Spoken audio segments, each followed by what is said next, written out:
Hello everyone, welcome to this video. आज की इस वीडियो में हम शुरू करने वाले हैं HTML। एक कंप्लीट वेब पेज बनाने के लिए हमको 3 चीज़ चाहिए होता है। पहला HTML, दूसरा CSS एंड तीसरा जावास्क्रिप्ट। अगर ये आप तीनों सीख जाते हैं अच्छे से, तभी आप एक कंप्लीट वेब पेज बना सकते हो जो एक्चुअल में काम करेगी, वर्क करेगी। फिलहाल हम शुरू करेंगे HTML से एंड जब आप एक बेसिक पेज बना लेते हैं देन उसके बाद उसमें हम डिज़ाइन करेंगे।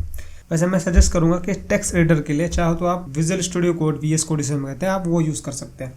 ये ओपन सोर्स भी होता है एंड ये फ्री भी है और इस टेक्स्ट एडिटर में बहुत सारे टूल भी हैं जो आपकी हेल्प करेंगे, आपका टाइम बचाएंगे। अब बात करते हैं कि एक HTML की फाइल कैसे क्रिएट की जाती है।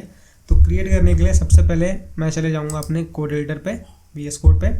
अब और मैं वेब ब्राउज़र के लिए यूज़ करने वाला हूँ गूगल क्रोम। ठीक है, मैंने यहाँ पे डेस्कटॉप पे एक फ़ोल्डर बना हुआ है HTML के नाम से, तो मैं जो भी फाइल मैं बनाऊँगा उसको मैं वहीं पे सेव करने वाला हूँ। तो हमें क्या करना है, सबसे पहले अपने VS कोड में एक न्यू फाइल ले लेनी है। अच्छा, जब आप VS कोड अगर फर्स्ट टाइम यूज़ करेंगे ना, तो आपको इस तरह का इंटरफेस मिलेगा जहाँ पे ये जो ऑप्शन दिख रहा है अपन को न्यू फाइल, यहाँ पे हमको जाना है। यहाँ पे जाने के बाद आप एक टेक्स्ट फाइल ले सकते हैं इस तरह से। अब इसे सबसे पहले आपको सेव करना है। तो सेव करने के लिए सिंपली आप Ctrl+S प्रेस करोगे। मैंने जो फोल्डर बनाया था वो डेस्कटॉप पे था, मैं यहाँ पे सेव करने वाला हूँ। अब सेव करते टाइम आपको 2 चीज़ों का ध्यान रखना है। पहला, जब भी आप मतलब जो भी फाइल का आप नाम दे रहे हो, नाम तो आप चलो दे ही सकते हैं। जैसे मैंने यहाँ पे दे दिया फर्स्ट HTML, मैंने ये दे दिया, या चलो इसको देते हैं फर्स्ट पेज, राइट। तो आप अपनी HTML फाइल का जो भी नाम रख रहे हो, उस फाइल के नाम के बाद आपको उसका एक्सटेंशन नेम देना बहुत ज़रूरी है। जैसे HTML जब आप फाइल बना रहे होते हो ना, उसका एक्सटेंशन होता है .html। इससे ये होता है कि वो जो फाइल बन रही है वो किस टाइप का है वो क्लियर हो जाता है। जैसे हमारे पास जितनी भी फाइल होती है ना, चाहे वो कोई सॉन्ग हो, वीडियो हो, कोई इमेज फाइल हो, कोई PDF फाइल हो, हर फाइल के आगे उसका एक्सटेंशन नेम होता है। एक्सटेंशन नेम ये बताता है कि वो किस टाइप की फाइल है। जैसे अगर इसी फाइल के नेम के आगे मैं यहाँ पे लिख दूँ MP3, राइट, मान लो इस टाइप का कोई फाइल है, तो आप ये फाइल का नाम देख के बता सकते हो कि ये एक सॉन्ग है, राइट। अगर उसी जगह यहाँ पे होता है MP4, तो आपको तब भी समझ आ जाएगा कि हाँ एक वीडियो फाइल है। एंड अगर यहाँ पे इसी की जगह होता है यहाँ पे JPG, तो ये एक इमेज है। एंड इसी की जगह होता है अगर PDF, एक PDF टाइप की फाइल है। तो एक्सटेंशन नेम को देख के आप बता सकते हो कि वो फाइल किस टाइप का है। तो इसीलिए जब भी आप HTML की फाइल बना रहे हो, या कल के दिन और भी आप चाहे जावा में आप कोडिंग करेंगे, पाइथन में कोडिंग करेंगे, C++ में कोडिंग करेंगे, तो जब भी आप कोई फाइल सेव कर रहे होंगे ना, तो उसका एक्सटेंशन नेम देना बहुत ज़रूरी होता है। तो जो फाइल आप बना रहे हैं उसका एक्सटेंशन नेम आपको देना पड़ेगा। जैसे मैं बना रहा हूँ HTML की फाइल, तो मुझे यहाँ पे फाइल के नेम के बाद मुझे .html लिखना पड़ेगा। पहला चीज़ आपको ये ध्यान रखना है। दूसरा, जो सेव एज का टाइप होगा वो होगा ऑल फाइल्स, एंड उसके बाद आप फाइल सेव कर सकते हैं। तो मैं फिर से बोल रहा हूँ, जब भी आप HTML की फाइल सेव करने जाएंगे, फाइल का नाम जो भी रखना चाहते हैं, उस फाइल के नेम के बाद आपको उसका एक्सटेंशन नेम लिखना पड़ेगा एंड उसका टाइप में ऑल फाइल्स लेना पड़ेगा। एंड हम इसे करते हैं सेव। सेव करने के बाद अब HTML में ना टैग बहुत सारे होते हैं, इसमें आप टैग सुनोगे, मतलब जो भी कोड लिखा जाएगा वो टैग में ही लिखा जाएगा। एंड जो टैग होते हैं वो पेयर में होते हैं, मतलब कोई भी टैग का एक ओपनिंग टैग होगा और उसका क्लोजिंग टैग होगा। HTML में जो भी कोड लिखा जाएगा ना, वो एंगल ब्रैकेट के बीच में लिखा जाएगा। जैसे मैंने इस तरह से लिख दिया HTML, ठीक है। तो आप यहाँ पे देखो,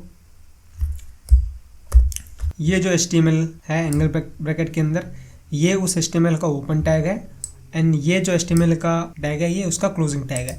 दोनों में फ़र्क सिंपल सा क्या है, ओपनिंग टैग आप सिंपल सा लिखते हो एंगल ब्रैकेट के बीच में, एंड जब भी एंगल ब्रैकेट का जो शुरुआत ब्रैकेट है उसके बाद में एक स्लैश आ गया, देन उसे हम क्लोजिंग टैग बुलाते हैं। अब यहाँ पे ये ज़रूरी है, जब भी आप कोई टैग लिखोगे तो अगर वो पेयर टैग है, जैसे अधिकतर टैग आपको पेयर मिलेंगे, तो याद रखिएगा अगर उसका आपने ओपनिंग टैग लिखा है तो उसका क्लोजिंग टैग लिखना भी ज़रूरी है।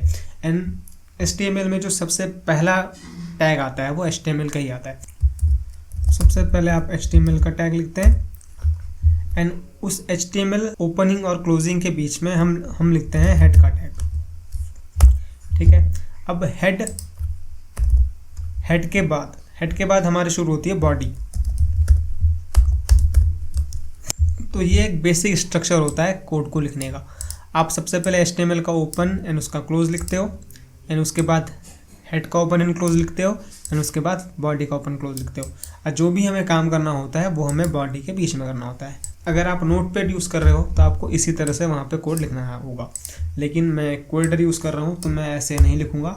मैं टाइप करूँगा एक्सक्लेमेशन मार्क एंड उसके बाद एंटर करूँगा। तो इससे क्या होगा, एक बॉयलर प्लेट कोड मेरे लिए जनरेट कर देता है VS कोड।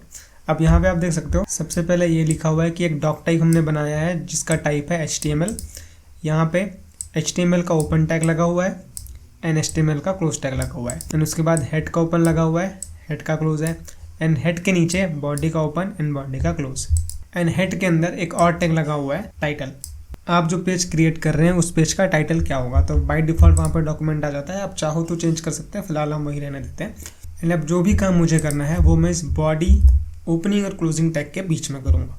ठीक है, फिलहाल इसे एक बार देख भी लेते हैं हमारा पेज क्रिएट हुआ या नहीं। तो इसे हम सेव कर लेते हैं एंड हमने फाइल सेव करी थी HTML फोल्डर के अंदर एंड से बाय डिफ़ॉल्ट ओपन करते हैं गूगल क्रोम में।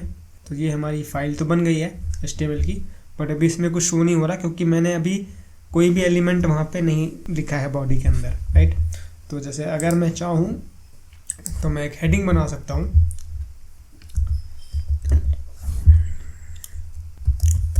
जिसके अंदर मैं लिखूँगा माई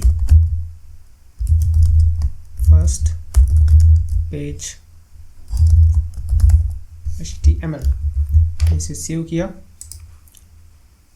एक बार रिफ्रेश करते हैं, यानी जो वहाँ पे लिखा हुआ था वो चीज़ यहाँ पे शो हो रही है। एंड बॉडी के अंदर अगर आप चाहो तो नॉर्मल इस तरह से भी आप लिख सकते हो एंड अगर आप देखो तो ये शो करेगा, बट इस तरह से लिखना सही नहीं है एंड अभी ये वर्क भी कर रहा है बट बाद में एरर आएगा। तो जब भी आप बॉडी के अंदर कोई भी चीज़ लिखते हैं तो किसी ना किसी टैग के अंदर ही लिखा जाएगा, जो कि हम आगे आने वाले चैप्टरों में बात करेंगे। सो आई होप आपको ये चीज़ समझ आई कि एक HTML फाइल कैसे क्रिएट की जाती है। बस यहाँ पे ध्यान रखने वाली ये चीज़ है कि HTML का जो भी टैग होता है इन्हें हम टैग बुलाते हैं। जो भी एंगल ब्रैकेट के बीच में लिखा जाता है उसे हम टैग बुलाते हैं।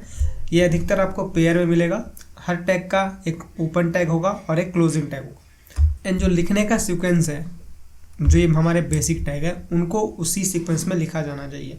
जैसे HTML ओपन टैग के बाद आप देख सकते हो हेड का ओपन लिखा हुआ है एंड हेड को उसके बाद क्लोज भी किया हुआ है, ठीक है। एंड हेड क्लोज होने के बाद बॉडी शुरू हुई है एंड बॉडी ख़त्म होने के बाद HTML क्लोज हुआ है। तो अगर आप इनका सीक्वेंस बिगाड़ देते हो, जैसे HTML को आपने बॉडी से पहले क्लोज कर दिया, तो बाद में एरर आएगी, वो पेज सही से वर्क नहीं करने वाला। तो आपको सीक्वेंस हमेशा याद रखना है कि कौन सा टैग के बाद कौन सा टैग लिखा जाएगा। एंड सेव करते टाइम मैंने जो बातें आपसे कही थी उसका एक्सटेंशन नेम आपको हमेशा ध्यान रखना है कि जब भी आप किसी फाइल को सेव कर रहे हो तो उसको .html एक्सटेंशन लगाकर ही सेव किया जाना चाहिए। सो आज का एक चैप्टर यहीं पे ख़त्म करते हैं एंड आगे आने वाले वीडियो में हम और भी टैग के बारे में बात करेंगे।